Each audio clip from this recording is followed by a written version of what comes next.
Kumusta kayo? Ako si Reymund. Hello everyone, I'm Reymund and welcome to my channel.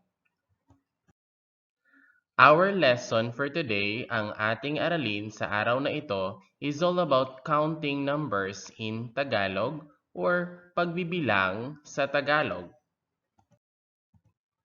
To start with, let us start counting or magbilang tayo. We have isa, isa, dalawa, dalawa, tatlo, tatlo, apat, apat, lima, lima, anim, anim, pito, pito, walo, siyam, siyam, sampu. Let's start counting from the top.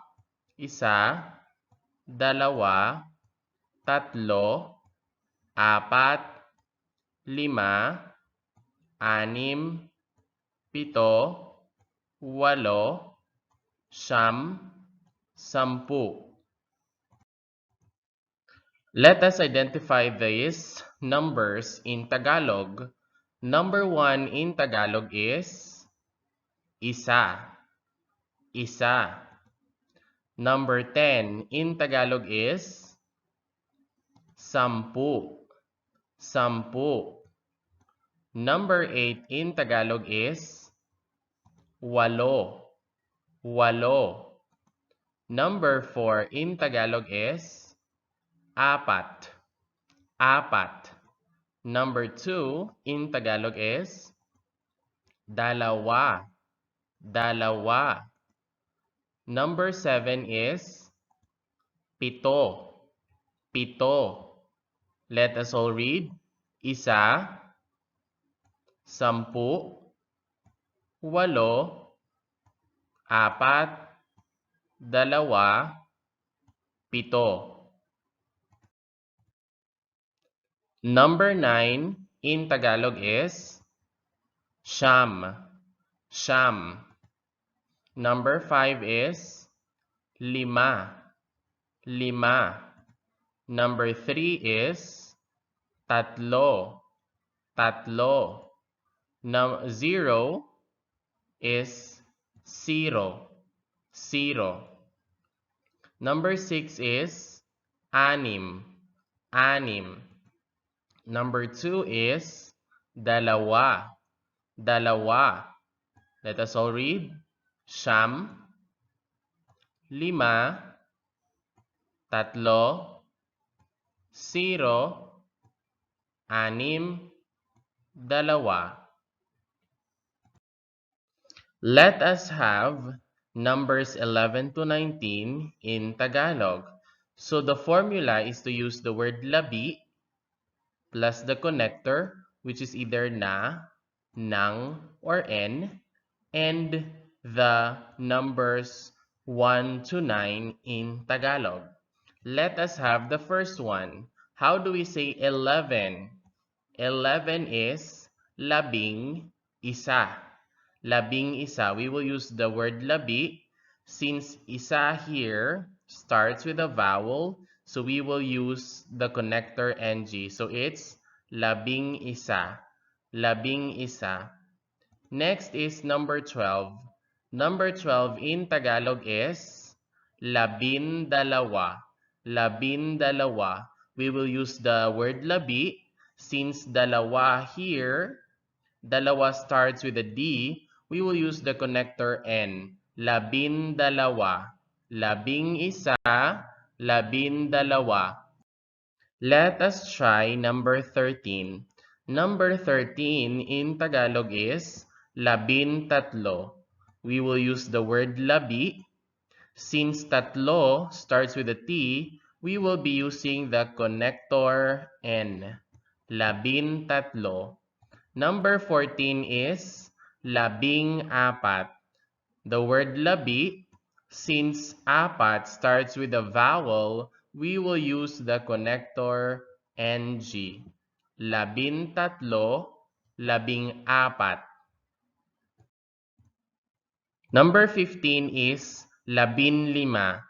We will use the word labi. Since lima starts with an L, we will use the connector N. So it becomes 15. 15. Number 16 is 16. The word labi, since anim starts with an a vowel, we will use our connector NG. So it's 16. 15, 16. Let us have number 17. Number 17 is 17.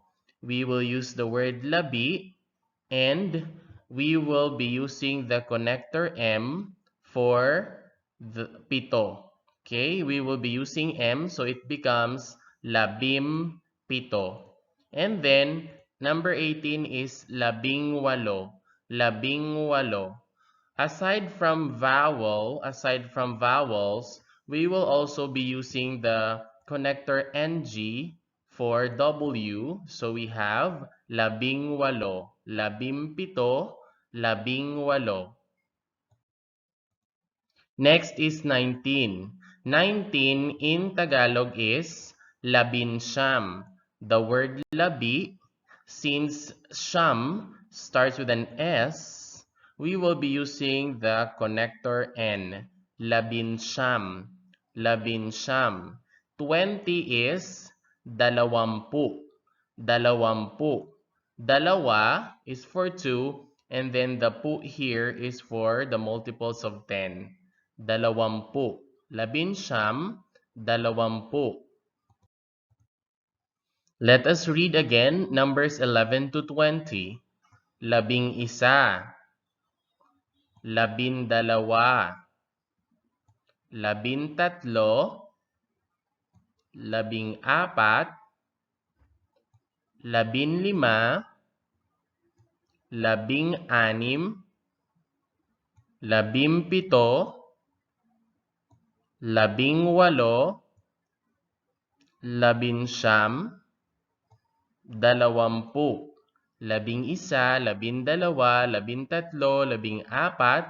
19, 20, 11, 12, 13, 14, 15, 16, 17, 18, 19, 20.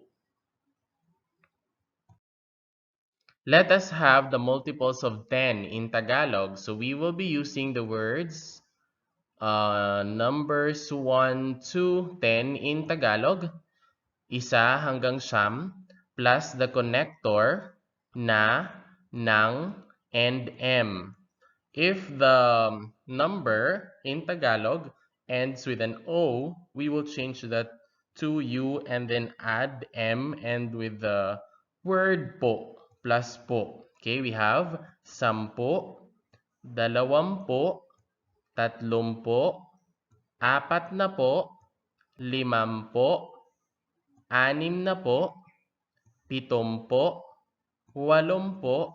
and 90. 10, 20, 30, 40, 50, 60, 70, 80, 90. We have here, how do we say 3-digit numbers in Tagalog? We have apat, anim, and siyam. You will be using the connector NA. Apat na raan, anim na raan, siyam na raan, at, and then the numbers 1 to 19.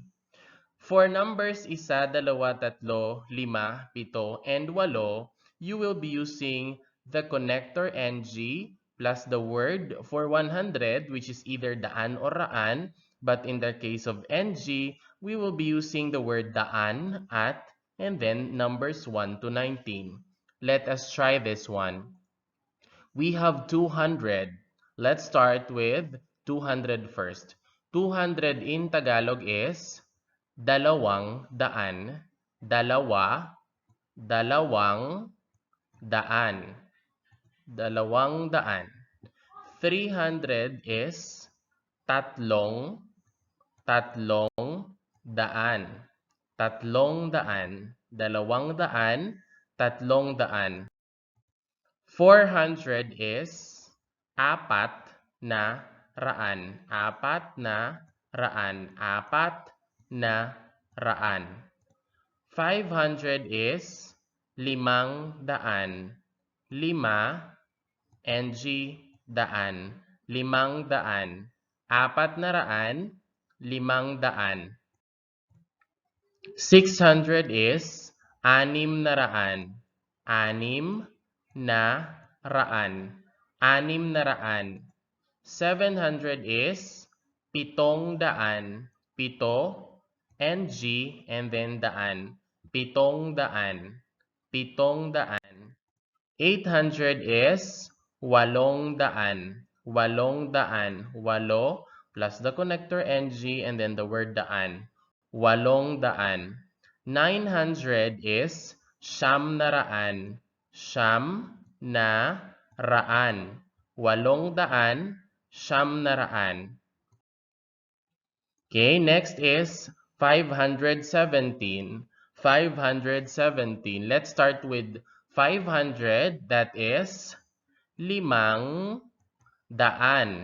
500 at, and then 17 in Tagalog is 17. 500 at 17. 500 at 17. Next is 608. 608 is, let's start with 600. 600 is 600. 600 at 8 in Tagalog is 8. 600 at 8. Next is for 349. Let's start with 300. That is 300, and then 49 is 49. 40 is 40, and then siyam is 9. 349. 349. Notice that we are no longer using the word at here. Let us have 863. 800 is 800. 60 is 60, and then 3 is 3. So we have 863. Next is 743. 700 is 700. 700. 40 is 40, and 3 is 3. So it is 743. 743. Next is 999. 900 is 900. 90 is 90, and 9 is 9. So we have 900, 900. 900, 900. Let us have 459. 400 is 400. 400. 50 is 50, and 9 is 9. 400, 50. 400, 50. For the common large numbers, 100 is for 100. 100. 1,000 is 1,000. 1,000. 10,000 is 10,000. 10,000. 100,000 is 100,000. 100,000. 1 million is 1,000,000. 1,000,000.